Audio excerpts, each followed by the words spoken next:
Hello বন্ধুগণ, তো আজকে আমি আপনাদের সামনে প্যাকেটের দুধ দিয়ে কিভাবে আপনারা ঘরে থাকা উপকরণ দিয়ে ফালুদা তৈরি করতে পারবেন সেটার রেসিপি আজকে আপনাদেরকে দিব।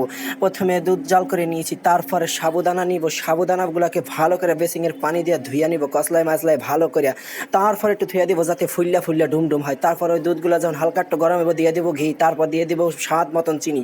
চিনির পরিমাণটা একটু বেশি করে দেওয়ার চেষ্টা করবে, তাহলে খেতে আরও বেশি ভালো লাগবে। তারপরে ওই যে হিদ্দ করা দুধের মধ্যে দিয়ে দিব ওই যে ফুলাইনা ডুমডুম পায় যে সাবুদানাগুলা দিয়ে, তারপর হিদ্ধ করতে বহাই দিবা আরও আধা ঘন্টা যাবেন। তারপর এই 3 রকমের ফলগুলা কাইটটা তারপর ঠেলা এক পাশে রাখিয়া দিলাম ফ্রিজের মধ্যে। তারপরে দেখলাম কি দুধগুলা ভুক ভুক ভুক ভুক করে উতলাই পাতলাই পড়তাছে।